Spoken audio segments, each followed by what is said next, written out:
Hello दोस्तों, my name is Lokesh and आप पढ़ रहे हैं स्टडी फन गेमिंग क्लासेस।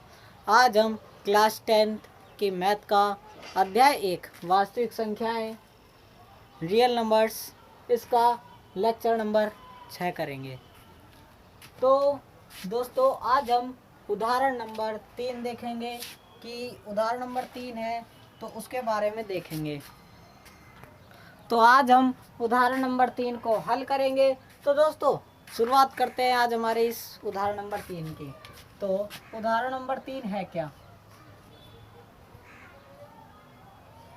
एक बार हम इसका प्रश्न लिख देते हैं। उदाहरण नंबर 3 है क्या। तो दोस्तों ये हमारे पास क्वेश्चन है क्या कि दर्शाइए कि एक धनात्मक विषम पूर्णांक 4q+1 या 4q+3 के रूप का होता है और जहाँ ये q है, जो ये q है वो एक पूर्णांक है। इसके बारे में आज हमें हल करना, इसे दर्शाना है कि कोई भी धनात्मक विषम पूर्णांक हो वो 4q+1 और 4q+3 इसके रूप का होता है। तो देखो दोस्तों शुरुआत करते हैं आज हमारे इस लेक्चर की, जिसका उदाहरण नंबर 3 है उसे हल करते हैं। तो दोस्तों देखो यहाँ पर हम यहाँ पर लिख देते 3। यहाँ पर हमें दे रखा है 4q+1 4q+3 4q+1 और 4q+3 और ये किसके कोई क्या है, धनात्मक विषम पूर्णांक। अब धनात्मक विषम पूर्णांक है दोस्तों, क्या है, धनात्मक विषम पूर्णांक है। तो वो धनात्मक जो विषम पूर्णांक है ना, उसे हम एक बार के लिए क्या मान लेते हैं, एक बार ये जो धनात्मक विषम पूर्णांक है इसे एक बार के लिए हम क्या मान लेते हैं, ए मान लेते हैं। तो जो दोस्तों यहाँ पर ए बराबर है 4q+1 के, और यहाँ पर जो धनात्मक विषम पूर्णांक की जगह हमने ए कर दिया।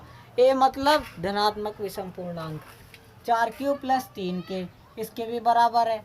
ठीक है, तो इन दोनों में हम इन्हें यूक्लिड विभाजन एल्गोरिथम लगाया।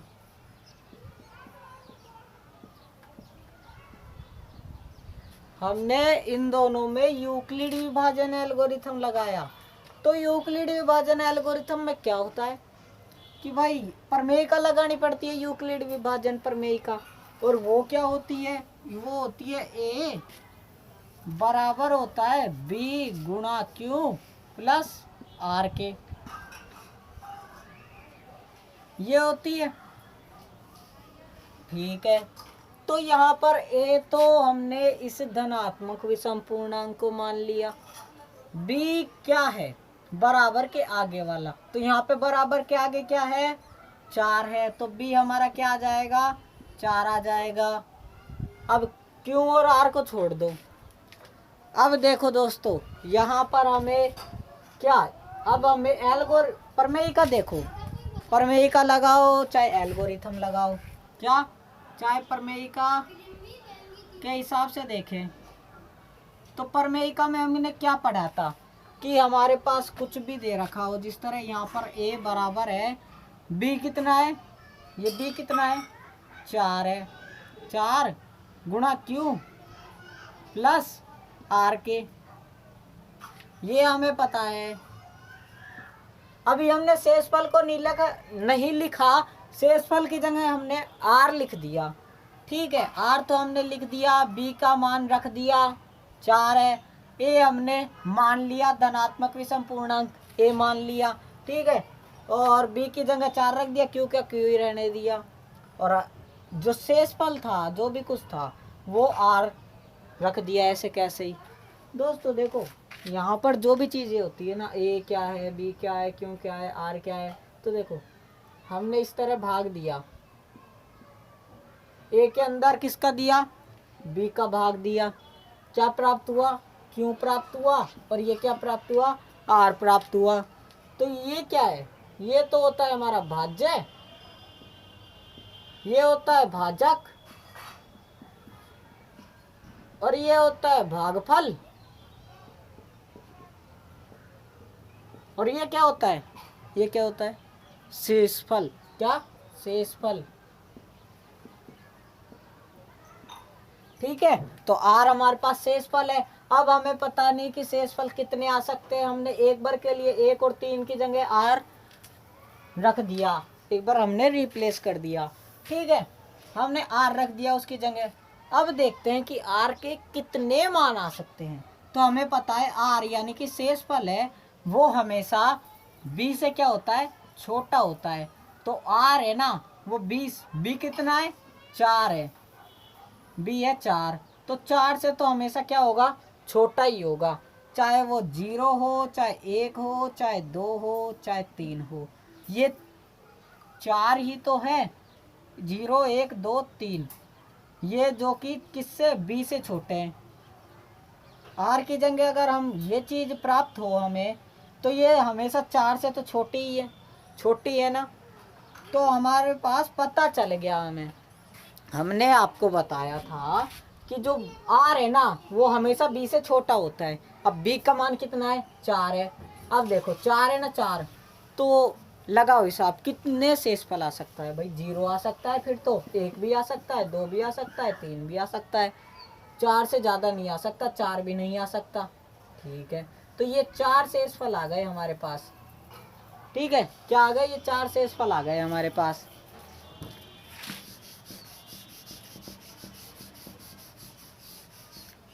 दोस्तों ये 4 शेषफल आ गए हमारे पास, जो कि बी से, इस बी से छोटे हैं। क्या है, बी से छोटे हैं। तो आर का मान कितना आया, 0 आ गया, 1 भी आ सकता है, 2 भी या 3 भी, इनके अलावा और कुछ नहीं आ सकता। तो इसकी जगह हमें इन मानों को इसकी जगह रखो। अब ए इन मानों को इसकी जगह रख रहे हैं। अब हम ए बराबर है 4 क्यू प्लस आर का मान एक बार 0 रख दिया, 0 के एक बार और लिखा, ए बराबर है 4 क्यू, 4 गुणा क्यू प्लस, अब की बार 0 की जगह 1 रख दिया, आर का मान 1 रख दिया। अच्छा, फिर एक बार और, ए बराबर है 4 क्यू प्लस किसके, आर का मान अब की बार 2 रख दिया। अब दोबारा से एक बार और, ए बराबर है 4 क्यू प्लस आर का मान अब की बार क्या रख दिया, 3 रख दिया। ठीक है ना दोस्तों, तो ये हमारे पास कुछ इस तरह बन जाएगा, ए बराबर 4 क्यू प्लस आर, आर की जगह हमने ये 4 मान रख दिए जो कि हमेशा बी से छोटे होंगे। क्या दोस्तों, बी से हमेशा छोटे होंगे। आपको ये चीज़ याद रहनी चाहिए कि ए बराबर बी क्यू प्लस आर होता है। अब ये चीज़ कहाँ से आई, तो देखो हमने छोटी क्लासेज में क्या पढ़ा है, क्या पढ़ा है कि भाई भाज्य है ना वो बराबर होता है भाजक गुणा भागफल प्लस शेषफल के, कि जो भाज्य है ना, भाज्य वो बराबर होता है भाजक गुणा भागफल, क्या, भागफल प्लस में शेषफल के। ठीक है, ये होता है।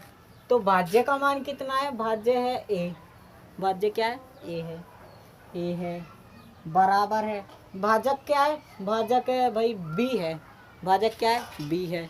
तो हमने भाजक की जगह लिख दिया बी, फिर गुणा गुणा भागफल, भागफल क्या है, क्यों है, भागफल है हमारे पास, क्यों है, प्लस आर, शेषफल, शेषफल कितना है, आर है, तो प्लस में आर। ठीक है, तो ये हमारे पास इस तरह आया है, और इसे ही हम यूक्लिड विभाजन प्रमेय का कहते हैं। और इसी को बार बार यूज करते रहना, दोबारा दोबारा लिखते रहना, इसे ही हम एल्गोरिथम कहते हैं।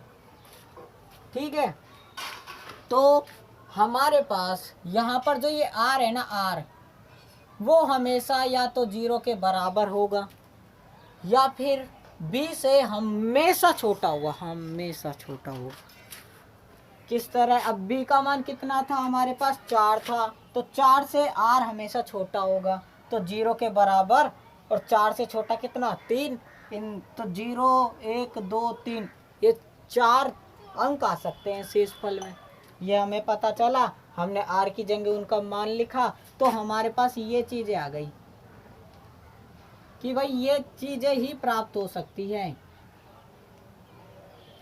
ठीक है, अब देखो, अगर जिस भी इसमें जो भी ये सब वो है, जो भी हमने इसमें प्रमेय का यूज की, तब हमारे पास जो ये हमारे पास ये इक्वेशंस बनी, ठीक है,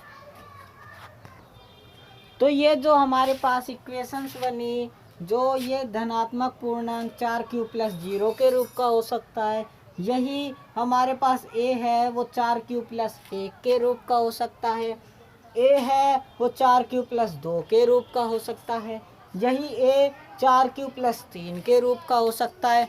इनके अलावा और किसी रूप का नहीं हो सकता ये क्या? a। अब देखो, अब हमें देखना है कि कौन सा धनात्मक विषम पूर्णांक होगा। अब हमें यहाँ पर सम और विषम, ये हमने पिछले लेक्चर में बताया था कि दोस्तों धनात्मक सम पूर्णांक कब होगा, धनात्मक विषम पूर्णांक कब होगा? जब हमारे पास इनके रूपों में 2 का पूरा भाग चला जाएगा, तो वो क्या होगा? 2 का पूरा भाग चला जाएगा, 2 का पूरा भाग चला जाएगा, तो वो क्या होगा? संपूर्णांक होगा। और जब 2 का पूरा भाग नहीं जाएगा, तो हमारे पास वो विषम पूर्णांक होगा। तो हमने देखा, तो ये जो 4q प्लस 1 था और 4q प्लस 3 था, इनमें 2 का पूरा भाग नहीं जाता, तो ये क्या होगा? ये क्या होंगे? विषम पूर्णांक होंगे। क्या होंगे? विषम पूर्णांक होंगे। ठीक है, विषम पूर्णांक होंगे, और इन दोनों में 2 का पूरा भाग चला जाएगा, तो ये हमारे पास क्या होंगे? समपूर्णांक होंगे। क्या होंगे? समपूर्णांक होंगे। ठीक है, तो हमारे पास विषम छांटना था, हमने इस तरह सिद्ध कर दिया कि ए, अब यहाँ पर इस तरह ही लिखना है हमें। क्या लिखना है? फर्स्ट में हमें लिखना है कि कोई एक धनात्मक पूर्णांक है, विषम को छोड़ दो, चाहे अभी विषम को हम हटा देते हैं। ठीक है, जो 4q प्लस 1 4q प्लस धनात्मक विषम पूर्णांक है ना, यहाँ पर विषम लिखने दो, तो धनात्मक विषम पूर्णांक तो 4q प्लस 1 4q प्लस 3 के रूप का होगा। ये हमें पता नहीं है, हमने तो इस सवाल में से कुछ हमने थोड़ा सा अपने नॉलेज के हिसाब से हमने हमारा दिमाग लगाया, तब ये लिख दिया। ठीक है, हमने यूक्लिड विभाजन एल्गोरिथम का प्रयोग किया, ए बराबर बी क्यू प्लस आर का, तो हमारे पास b का मान आया कितना? 4 आया। तो हमने देखा कि a बराबर 4q प्लस आर की जगह अब हमने कुछ नहीं लिखा, आर का आर ही रहने दिया। तो हमें पता है क्या कि आर का मान हमेशा b से छोटा होता है, तो b है 4, तो 4 से हमेशा छोटा होगा, तो क्या क्या आ सकता है? 0 आ सकता है, 1 आ सकता है, 2 आ सकता है, 3 आ सकता है। ठीक है, तो a बराबर होगा 4q प्लस आर का मान रखा आपकी बार 0, फिर आर का मान हमने 1 रख दिया, फिर आर का मान हमने 2 रख दिया, फिर आर का मान हमने 3 रख दिया। ठीक है, तो ये आ गए। अब हम लिख देंगे एंड में कि अगर 2 का पूरा भाग जाता है तो वो समपूर्णांक होगा, अगर 2 का पूरा भाग नहीं जाता है तो वो विषम पूर्णांक होगा। अतः a बराबर 4q प्लस 1 और a बराबर 4q प्लस 3, ये ऐसे इनके रूप का होगा। क्या? धनात्मक विषम पूर्णांक। तो 4q प्लस 1 और 4q प्लस 3, इनमें 2 का पूरा भाग नहीं जाता है, अतः हर एक धनात्मक विषम पूर्णांक 4q प्लस 1 4q प्लस 3 के रूप का होगा। इस तरह हमें पूरा डिटेल से लिखना है, ठीक है। तो देखो हम लिख कर बताते हैं आपको, एक बार हम इसे रफ कर दें, उसके बाद आपको अच्छी तरह एकदम लिख कर बताते हैं। तो प्रश्न के हिसाब से हमें धनात्मक विषम पूर्णांक ज्ञात करना है। तो हमने ले लिया माना, इंक डालते हैं, तो हम लिखते हैं कि माना कोई धनात्मक विषम पूर्णांक a है, इस तरह हम लिख देते हैं। तो यहाँ पर हमने पूरा ही उत्तर लिख दिया है। तो देखो माना कोई धनात्मक विषम पूर्णांक क्या है, a है। अब हमने यूक्लिड विभाजन एल्गोरिथम का प्रयोग किया, प्रयोग करने पर हमें a प्राप्त हुआ और b बराबर 4 प्राप्त होता है। जहाँ जो r है ना r, अब कहोगे कि ये r कैसे आया, तो हमने बताया a बराबर बी क्यू प्लस r, तो हमारे पास ये b आया 4, तो हमारे पास यहाँ पे r भी तो आना चाहिए ना कुछ। तो r का मान आएगा हमेशा 0 के बराबर या b से छोटा। अब b का मान कितना, b का मान है 4, b का मान है 4, तो 4 से छोटा, अतः r के संभावित मान कितने होंगे, या तो 0 होगा, 1 होगा, 2 होगा या 3 होगा, ठीक है।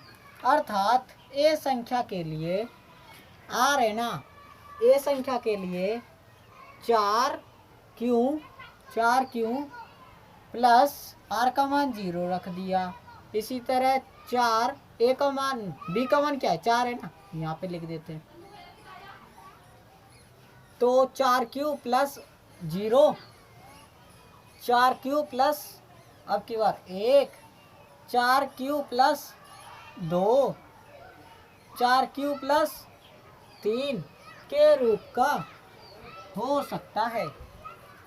ए संख्या के लिए इन 4 रूपों का हो सकता है, ठीक है। जहाँ ये तो क्यू है ना, ये क्यू, ये क्या है, एक पूर्णांक है। हमें बताना है कि जहाँ एक जो ये क्यू है वो एक पूर्णांक है, तो हमने क्यों एक पूर्णांक ही लिया है, कुछ भी आ सकता है इसका मान।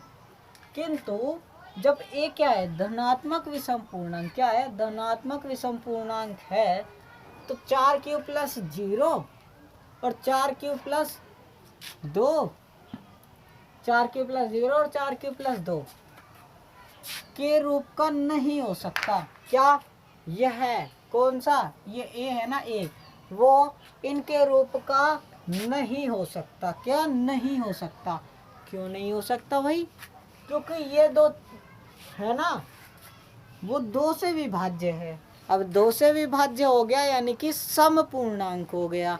हमें तो क्या लेना है, विषम पूर्णांक लेना है। तो ये हमारे पास क्या 2 से विभाज्य हो गया, तो ये विषम पूर्णांक नहीं है। इसलिए जो भी कोई भी धनात्मक विषम पूर्णांक है वो 4 क्यू प्लस 1 या 4 क्यू प्लस 3 के रूप का होगा। इस तरह हमें लिखना है। हमने आपको पहले समझा दिया, अगर समझ में नहीं आया हो तो वीडियो के नीचे कमेंट कर देना, हम आपको वहाँ पर ही कमेंट का जवाब दे देंगे। और आप बताओ कि हमें फास्ट पढ़ाना चाहिए या इसी तरह स्लो पढ़ाना चाहिए। इसी तरह पढ़ाएंगे तो आपका जो दिमाग है उसकी जो कैपेसिटी है पढ़ने की वो और भी बढ़ेगी। किस तरह, क्योंकि हम इस तरह आपको क्वेश्चंस है वो इस तरह सोल्व कराए जाएंगे। आप देख सकते हो, आपके पास ये वीडियो होगी 15-20 मिनट की, ठीक है। तो इस तरह हमारे पास ये आएंगे क्वेश्चंस। तो इसी तरह पढ़ाएं या स्लो पढ़ाएं, ये आप कमेंट में बताना। और भी स्लो पढ़ाना है तो भी कमेंट में लिख देना, और भी फास्ट पढ़ाना है फास्ट।